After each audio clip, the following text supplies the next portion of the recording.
All right. Well, we are here today with Tharuka Fernando, who has just finished with his first year in law school at LSU Law, going on into his second year. Thank you so much for Tharuka for taking just your time out of your day to just give some insight about your career path, kind of your interests, and how you landed where you are right now. And so to kick it off, my first question for you is, what has your career path or journey looked like thus far? Okay. I feel like it's been like a fast process. Like I blinked and I'm at where I am right now.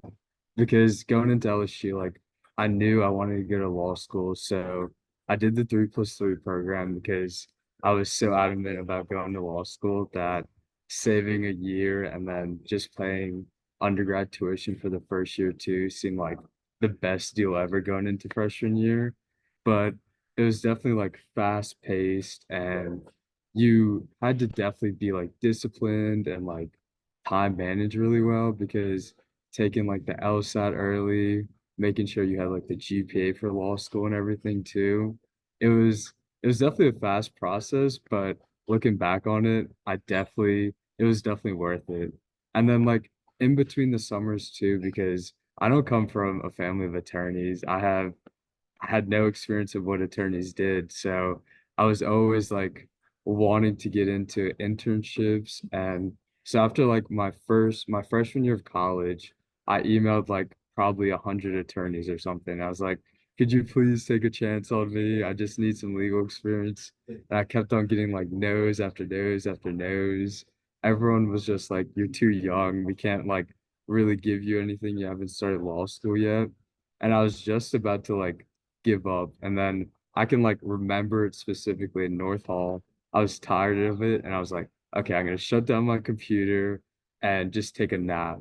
And then I woke up to a call from Juan LaFonta in New Orleans. He's like the guy who's always on the TV, who's like Juan LaFonta, Juan LaFonta. And he was like, Tharuka, I got your email. Why don't you come into the office and interview with us? And I was so scared because I've always seen him on the TV and I was like, he's kind of like a New Orleans celebrity. But I went in and I wasn't expecting him to give me an offer, but he was like, why don't you work with us for the summer? And I was like, dang, someone actually took a chance on me. So that's where I started to like actually learn how an office works in the law. So that helped a lot too. And then the two following summers after that, I interned at an immigration firm in Houston. And that was really nice because I come from like a Sri Lankan background and the lady there was the honorary consul of Sri Lanka. So I got to do like a lot of immigration work with some Sri Lankan people. And the most rewarding thing was that she did like a lot of pro bono work for Buddhist monks who were coming over to the United States. And one time, a monk called me and he was having like trouble talking in English. And I spoke to him in Sinhalese and he was like, whoa, you can actually speak Sinhalese? I can understand now. So that was definitely rewarding. And I'm still on my career path, so who knows what's next for me too. I mean, just what you've done throughout your undergrad has been amazing. And I love how you kind of like share that frustration that we all have felt before or will feel of like just sending out application, email, and just that perseverance of like finding opportunities as a process. Like it's something that can happen in the blink of an eye, but also things that take work. And so just to kind of hear, like you said, you've sent 100 emails just trying to see what happens, but that hard work does pay off, which I'm sure that you kind of felt that going into those other internship experiences that you have those can't talk, rewarding moments too. Yeah, for sure. All right. So my next question kind of ties into what we are just talking about of going through your undergraduate experience and then going into law school. How did you find that your HSS background prepare you for going into those internship experiences or even into your first year of law school? Okay. I think the type of students who go into HSS are just outgoing in general. Like living in North Hall, and it was like North Hall and Broussard. North at the time was HSS, and Broussard was like the visual performance arts. And we would have like joint programs, and you could just like tell the difference between, you could tell who was an HSS kid because they were just like the ones networking and talking with everyone.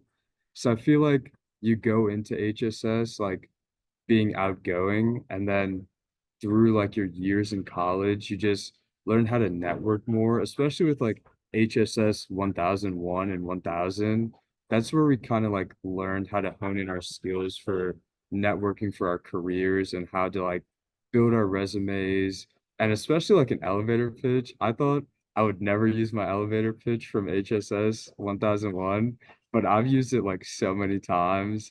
And I'm so glad that Dr. Halloran and Dr. Gremion like taught us how to do that and how to just talk to people. And what did you get your major in specifically? I got my major in political science. Awesome.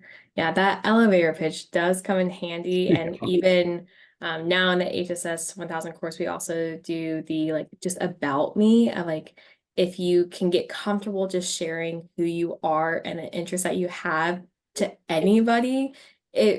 it really just becomes more natural. I think at first, as a freshman, as a student, you're like, this sounds like something I would do back in like the 90s, not something that like Yeah, people are still doing now, but it certainly is still very common and very much important. it definitely is. All right. So, in thinking about your 3 years of an undergrad before going into that law school program, what classes did you take at LSU that you found to just either be particularly helpful or just really good classes? I don't really remember my classes as much, but I definitely remember like the best professors I've had. Dr. Mokiba, any class with him, he's just amazing. He's just like you just want to keep listening to him when he talks, even if it's like if it doesn't even interest you, you just like how he teaches. And then Dr. Tyrone was really good. I think I took some international political classes with him, which were really interesting. And then my all-time favorite I think he's a national treasure to LSU. Most people don't know about him. Professor Eli Abad. He teaches a night class that's in the law center. And at first I was like, I don't want to take a night class. It's gonna be the worst thing ever. But it ended up being the best thing ever because he used to be a prosecutor, state prosecutor, and then he went on to be a federal prosecutor. So the way he taught, it was like different than most professors because he's actually still working in the field. So he just like gave us insight and he would always like give us advice. He would just be like, Tharuka, stop like worrying about getting ahead and like always looking ahead. Just like take some time to go outside, enjoy the sun, sit in the grass. And that advice definitely helped me when I was like stressing about the LSAT and trying to get into law school. That's awesome. Sometimes the things that we go into thinking are going to be the worst are actually the most beneficial and the things that Yeah, we remember the most from college. yeah.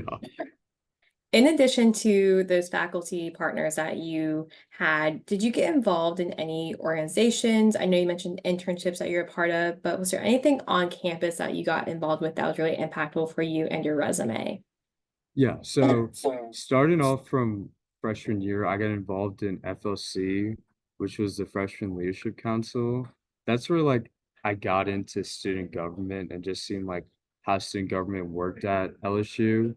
And I loved FLC so much that the next year I went on to be like the assistant director, which I loved even more than being in FLC because I just got to see like the kids who were coming in, that was like me just last year, and see how much they like grow throughout the year. That was definitely like one of the best experiences I've had. And then I also got into res life. I was an RA for 2 years, and I'm the younger brother of two older sisters. So being an RA, I had like probably about like 60 guys.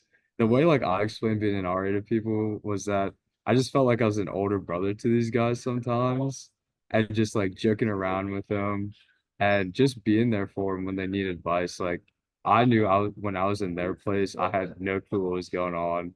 And my RA was okay, but like I wish I could talk to him more to get some more advice because he was just like in a different field. Most of my guys were in political science, so it was nice like telling them which classes were probably not the best to take, which are the best to take. So that helped a lot too.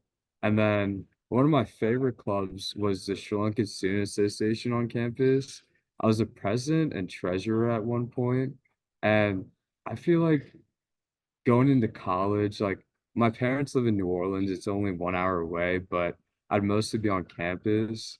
But getting involved in the Sri Lankan Student Association, I got to like speak Sinhalese with these grad students, show them around LSU because like they're coming straight from Sri Lanka and they have no clue what's going on here. And just like being able to hear their stories, it was like really inspiring. That's amazing. Like just everything you said just really much hones into like just building a community and how we are always telling that to freshmen, incoming students, like how much that community makes such a big impact on your experience. And I can only imagine just the impact that you had had on those people that you surrounded yourself in your community. So just thank you for that. Like you were so heavily involved. I'm sure people did feel that impact. And so we're on our last question, and that question is, what career advice do you wish you received when you were in college or as an undergrad? Is there, or even maybe not career advice, but just college advice in general, do you wish you received when you were back being that freshman who might not know what's going on? Yeah, looking back on it, I feel like just don't be scared at all to talk to anyone. Like you might be like, oh, this person's gonna think I'm weird for just going up to them and saying, hi, what's your name? Where are you from? But just don't be scared. You'll probably never see that person again, or who knows, that person might become your best friend, might be in your wedding. So just don't feel scared to talk to people. Like that's what we're here for. It's like I'd say like your time here is like measured on how you make people feel. It's not like your accomplishments, what you do. It's just like how you're remembered is how you make people feel. So don't be scared to go talk to people, go socialize. Like I know it might be awkward at some points, and it's like different nowadays because most people are on their phones and like they walk around with their AirPods in. You can't say hi to them. But if you get the chance, just meet people and talk to them.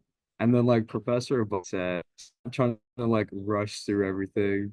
Everything's gonna come when it has to come. I have to tell myself that a lot of times still. Just go outside, put your feet in the grass, and soak in the sun. That's all I got. And that is fantastic advice. Kind of like you said, even from the career perspective, like just going out and talking to people, like, and not being scared to kind of make that jump and what might feel like a burdensome 100 emails can stem into Yep, a amazing journey to where you're at now. And so I can't thank you enough, Tharuka, for just taking your time to share your story, share your insights. I know our students are really going to appreciate it. So thank you. of course.